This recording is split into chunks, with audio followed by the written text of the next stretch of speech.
सभी को राम राम जी, सनातन धर्म की जय।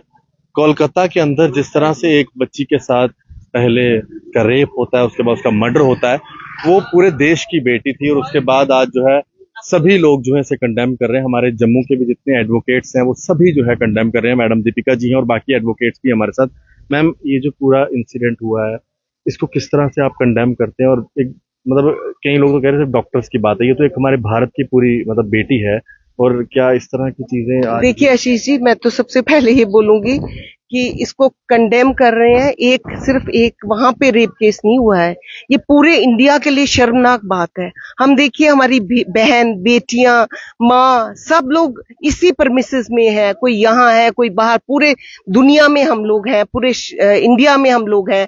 और इस तरह का अटैक जब हम अपने कर्म स्थान पे, कर्म भूमि में बैठे हुए हैं और वहां पे ऐसी हरकत हो जाती है जिसको हम सोचते हैं हमारा घर है, और वहां पे ऐसा किसी के साथ हरकत हो जाती है, तो ये बहुत ही शर्मनाक हादसा है। इसको कंडेम करने की बहुत जरूरत है। हमारे भाई, बच्चे सब मिलके कर रहे हैं। ये नहीं कि कोई किसी एक कम्युनिटी का मुद्दा है या किसी एक आदमी या औरत का मुद्दा है, ऐसा कुछ नहीं है, ये सबका मुद्दा है। और ये आप देखिए सुप्रीम कोर्ट ने भी सुओ मोटो कॉग्निजेंस लिया है।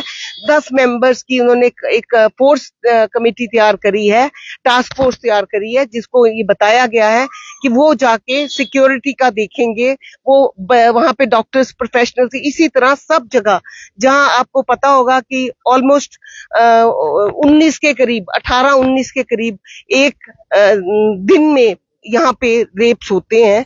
तो कुछ तो ये वही है जो आ जाते हैं कि ठीक है, वो FIR लग गई या समथिंग लाइक दैट, तो हो जाता है, पता चल जाता है। अदरवाइज तो कहीं तो ऐसे ही चले जाते हैं। इसलिए हम यही कहेंगे कि सेफ्टी, हमें सेफ्टी हो, और हम अपनी, ये लड़के हों, लड़कियों, आजकल लड़कों को भी उसको वहां पे एक स्केपगोट बना दिया गया है। किया किसी ने, जितने भी इन्फ्लुएंशियल हो उनको सबको पता होना चाहिए, उनको मॉरल वैल्यूज का पता होना चाहिए कि क्या है हमारी मॉरल वैल्यूज और कहाँ हम इसके बाद सीधे फांसी तक जाता है। ये इसके बीच में ये सोचते हैं कि हम इन्फ्लुएंशियल हैं तो निकल जाएंगे, ऐसा कुछ नहीं है। ये बहुत, इसकी कड़ी सी कड़ी निंदा करते हैं और कड़ी कंडेम करते हैं, और साथ में सबसे दरख्वास्त करते हैं कि इसके लिए एकजुट हो जाएं और सब आगे तक बढ़े इसमें। सर, क्या आप इसमें सभी आप लोग इकट्ठे हैं इस पूरे इंसिडेंट को किस तरह से?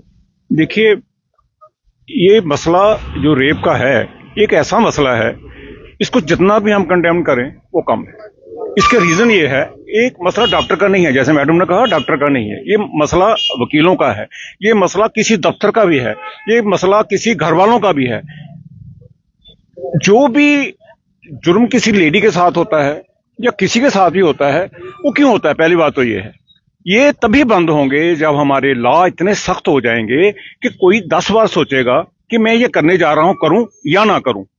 मैं तो कहता हूं, मर्डर की सजा अगर इन्होंने रखी थी, पिछले में 302 रखी थी, तो वो उस हिसाब से तो वो कोई ज्यादा नहीं है। वो रेप एक ऐसी चीज है जो जिसके साथ हुआ है वो दिन दिन मरती है। अगर वो मर गई वो बात खत्म हो गई, लेकिन वो नहीं मरती है, वो दिन दिन मर रही है, वो हर पल मरेगी।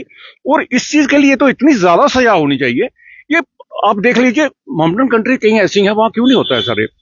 क्यों नहीं होता? रीजन है क्योंकि वहां लॉ इतना सख्त है, हर आदमी डरता है, हर आदमी डरता है कोई ऐसा कांड करने के लिए। और ये एक ऐसी चीज है, शर्मनाक चीज है, हमें लोग इतनी शर्म आती है कि हम किस कंट्री में रह रहे हैं, हमारा कल्चर क्या है।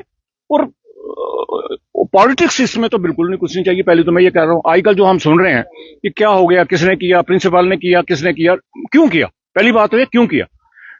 रेप जो है ये कभी भी किसी भी सोसाइटी में बर्दाश्त नहीं हो सकता। मैं इतना ही कहना चाहूंगा।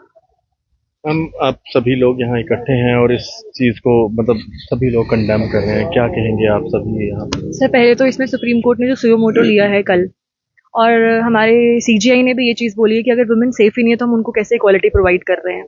और हमारे जब फंडामेंटल हम ड्यूटीज़ की बात करते हैं तो हमारे फंडामेंटल राइट्स भी होते हैं। और सबसे पहले तो इम्पोर्टेंस है कि आजकल जैसे मॉडर्नाइजेशन हो चुकी है, टेक्नोलॉजी सब यूज़ करते हैं, बट उसका बुरा यूज़ भी किया जा रहा है। पहले के टाइम पे हम नहीं बात इतनी करते थे, हम सब डरते थे, लेकिन आजकल इश्यूज़ बहुत ज़्यादा बढ़ते जा रहे हैं।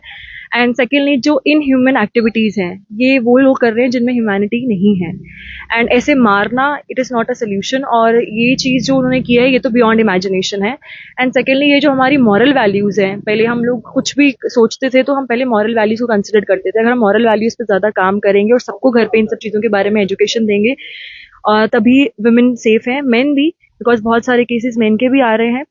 बट हम यहाँ पे डॉक्टर्स की बात नहीं कर रहे हैं, एडवोकेट्स भी बहुत सारे हैं जो सेफ नहीं हैं, वो भी अपने वर्क प्लेस पे सेफ नहीं होते हैं, कहीं पे भी अगर वो कोई काम करते हैं वो भी सेफ नहीं है। तो कोई ऐसा लॉ पास होना चाहिए या कुछ ऐसी चीजें आनी चाहिए जिसकी वजह से सब वुमेन की सेफ्टी की बात की जाए, स्पेशली प्रोफेशनल वुमेन। बहुत शुक्रिया मैम। ये सभी एडवोकेट्स ने आज जो है यहाँ पर एक किस्म का प्रोटेस्ट किया है और अपनी तरफ से एक कंडेम किया है जो कोलकाता में रेप और मर्डर हुआ है। मैंने पहले भी कहा ये हमारे पूरे भारत की बेटी है और इस तरह की चीज़ किसी भी सोसाइटी में एक्सेप्टेबल नहीं है। किसी भी वर्क स्टेशन में, चाहे वो एडवोकेट्स हैं, चाहे वो डॉक्टर्स हैं, चाहे वो कहीं पे भी हैं, कोई भी फील्ड है, कहीं पे भी ये चीज़ जो है एक्सेप्टेबल नहीं है। ये सभी लोग आज जो है इसीलिए जो है यहाँ पर इकट्ठे हुए थे और उन्होंने अपनी बात रखी है। आप लोग भी इस वीडियो को शेयर कर सकते हैं। धन्यवाद जी। राम राम।